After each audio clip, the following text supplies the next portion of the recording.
புதுயுகம் நேர்கள் எல்லாருக்கும் அன்பான வணக்கம். இது குட்டி ஸ்டோரி. இந்த மறதி இருக்குல்ல, மறதி, இது எல்லாரையும் பாடாப்படுத்துது.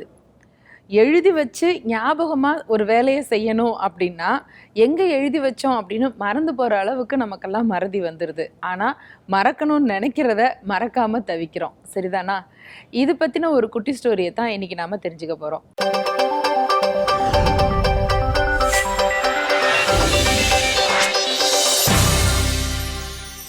உலகத்தில் மறதியால் தவிக்கிறவங்களை பார்த்தா இப்படி மறந்து போறியே முட்டாள்தனமா அப்படின்னு திட்டுவோம் இல்லையா? ஆனால் பெரிய அறிவியல் அறிஞர் அப்படின்னு சொல்லப்பட்ட உலகத்தின் பிரபல சர் ஐசக் நியூட்டன், அவருக்கு மறதி ரொம்ப பெரிய வியாதியாக இருந்துச்சு. அவரோட ஆராய்ச்சி கூடத்தில் அவர் ஆராய்ச்சி பண்ண ஆரம்பித்தார் அப்படின்னா நாள் கணக்கில் பண்ணிகிட்டே இருப்பார். எதை பற்றியும் அவருக்கு ஞாபகமே இருக்காது. முழுக்க முழுக்க அதுலேயே அவருடைய கவனம் இருந்துகிட்டே இருக்கும்.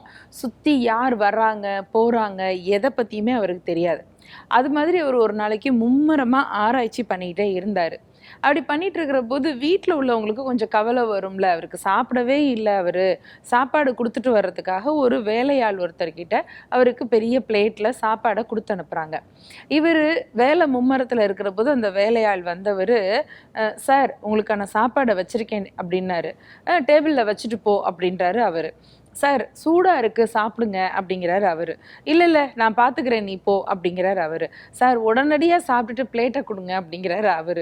இல்லை அதெல்லாம் நான் சாப்பிட்டுட்டு மெதுவாக தான் தருவேன், நீ கிளம்பி போ அப்படின்னு விரட்டி விட்டாரு சர் ஐசக் நியூட்டன். இப்போ அந்த வேலையால் அதுக்கு மேலே அவரை வற்புறுத்த முடியல. டேபிள் மேலே சாப்பாட்டை வச்சுட்டு போயிட்டார். இப்போ சாப்பாடு வந்துருச்சு, அது சூடாகவும் இருக்குது. இவர் மணிக்கணக்காக வேலை பார்த்துக்கிட்டே இருக்கார். சாப்பாட்டை பற்றி அவருக்கு நினைவே இல்லை, மறந்தே போயிட்டார். இப்படி போயிட்டே இருக்கிற போது சாப்பாடு ஆறுது. இவர் வேலை பார்த்துக்கிட்டு இருக்காரு. அடுத்த கொஞ்சம் நேரம் ஆகிட்டே இருக்குது. இவர் அந்த பக்கம் வேலை பார்க்குற போது இவருடைய நண்பர் ஒருத்தர் அந்த லேபுக்குள்ளே உள்ளே நுழையிறாரு. பார்த்தா அவர் வெளியில் வேலையாக போயிட்டு பசியாக தான் வந்திருக்காரு. டேபிளில் அழகாக பெரிய தட்டு நிறையா சுவையான சாப்பாடு இருந்துச்சு. இப்போ நியூட்டனை பார்த்து கேட்டார், சரிப்பா இது என்னது சாப்பாடு இங்கேயே இருக்குது அப்படின்னு. ஆமாம் அப்படின்னு அவர் ஏதோ ஞாபகத்தில் பதில் சொல்கிறாரு. இல்லை இது நல்லா இருக்குது, வீட்டிலேருந்து வந்திருக்கு போல் அப்படின்னு. ஆமாம் வந்திருக்கு அப்படின்னு. நீ சாப்பிட்டியா அப்படின்னு. சாப்பிட்டேன் அப்படின்ட்டார் அவர். இப்போ இது யாருக்கு வந்திருக்கு? தெரியல அப்படின்னாரு அடுத்த பதில். நான் சாப்பிடட்டுமா அப்படின்னு கேட்டார் வந்த ஃப்ரெண்டு. ஓ சாப்பிடு அப்படின்ட்டாரு. இது எல்லாமே நியூட்டன் வேலை பார்க்குற மும்மரத்தில் பதில் சொல்லிக்கிட்டே இருந்துட்டார். வந்த நண்பர் சரியான சாப்பாட்டு பிரியர். அவர் உக்காந்தாரு. ஃபுல் பிளேட்டு சாப்பாட்டையும் ஒரு வழி பண்ணி முடிச்சிட்டாரு. இப்போ பிளேட்டு காலியாக அதில் இருக்குது. அவர் எந்திரிச்சு போய் கை கழுவிட்டு வந்து மறுபடியும் நியூட்டன் கிட்டே ஏதோ பேசுகிறாரு. அவர் ஆராய்ச்சி பண்ணிட்டு இருக்கிற அதே மும்மரத்திலேயே அவருக்கும் ஊன்னு பதில் சொல்லிகிட்டே இருக்கிறாரு. இந்த ஃப்ரெண்டு உட்காந்து கொஞ்ச நேரம் பேசி பார்த்தவர், சரிப்பா நீ வேலையை பாரு நான் அப்புறம் வரேன்னு சொல்லிட்டு கிளம்பி போயிட்டார். இப்போ அவர் கிளம்பி போனாரா, ஒரு அரை மணி நேரம் 1 மணி நேரம் கழித்து இந்த பண்ணிட்டு இருந்த ஆராய்ச்சியில் ஒரு சின்ன கேப்பு. இப்போ தான் நியூட்டனுக்கு இன்னும் ஒரு மாதிரி கண்ணை கட்டுற மாதிரி இருக்கே அப்படிங்கிற ஞாபகமே வந்துச்சு. அப்போ தான் அவர் யோசிக்கிறாரு, ஆமாம் நம்ம நேத்திக்கு வந்தோம் லேபுக்குள்ளே, நேற்றுலேருந்து இன்னும் சாப்பிடவே இல்லை, அதனால தான் நமக்கு ஒரு மாதிரியாக இருக்குது அப்படின்னு நினச்சவர் சாப்பிடுவோமே அப்படின்னு யோசிச்சுட்டு போய் கை காலெலாம் கழுவி நல்லா ஃப்ரெஷ் ஆகிட்டு வந்து டேபிளை பார்க்குறாரு. அங்கே சாப்பிட்டு முடித்த ஒரு பிளேட் இருக்குது. இப்போ அவருக்கு என்னங்க தோணணும்? நமக்கு வந்த சாப்பாட்டை யார் சாப்பிட்டாங்கன்னாவது யோசிக்கணும். அடப்பாவி அல்லது அந்த ஃப்ரெண்டு அதை சாப்பிட்டு போயிட்டாருன்னாவது யோசிக்கணும்ல.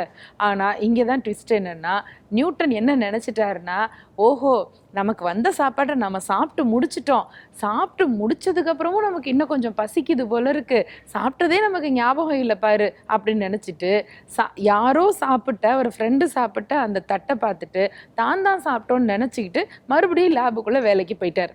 போனார், மறுபடியும் வேலை பார்த்துட்ருக்காரு. அப்புறம் ஒரு 2 மணி நேரத்துக்கு அப்புறமா மத்தியானம் வந்து சாப்பிட்டாரு. பார்த்தீங்களா, அந்த ஃப்ரெண்டு சாயங்காலம் ஆயிடுச்சுன்னு வர்றாரு லேபுக்குள்ளே.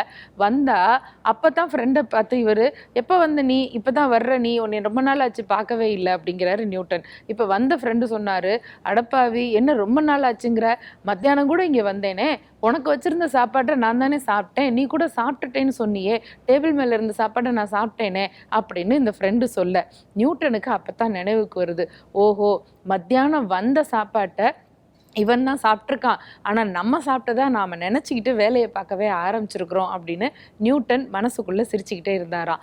அப்போ அந்த நண்பர் சொன்னாராம், உலகத்தையே மறக்க முடியாத அளவுக்கு நிறைய கண்டுபிடிப்புகளை நீங்கள் கண்டுபிடிச்சிருந்தாலும் கூட உங்களுடைய மறதிக்கு ஒரு மருந்து கண்டுபிடிச்சிருக்கலாம்ல, அப்படி கண்டுபிடிச்சிருந்தீங்கன்னா அது பல பேருக்கு ரொம்ப யூஸ்ஃபுல்லாக இருந்திருக்குமே அப்படின்னு ஃப்ரெண்டு சொல்ல நியூட்டன் சொன்னாராம், அப்படி கண்டுபிடிக்கணும்னு தான் நானும் ஒவ்வொரு தடவையும் நினைக்கிறேன், ஆனால் லேபுக்குள்ளே போகும்போது இந்த மறதிக்கான மருந்தை விட்டுட்டு வேற ஏதோ வேலையை நான் செஞ்சிடுறேன், மறதிக்கான மருந்தை கண்டுபிடிக்கவுமே நான் மறந்து போயிடுறேன் அப்படின்னு நியூட்டன் சொல்லி முடிக்க ஃப்ரெண்டும் அவரும் சேர்ந்து சிரிச்சுக்கிட்டே இருந்தாங்க.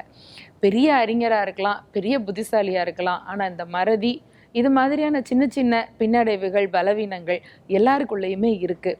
அதையும் நம்ம நகைச்சுவை உணர்வோடு எடுத்துக்க ஆரம்பித்தா வாழ்க்கை ரொம்ப இலகுவாக தானே இருக்கும். சிந்திக்கலாமா? நன்றி.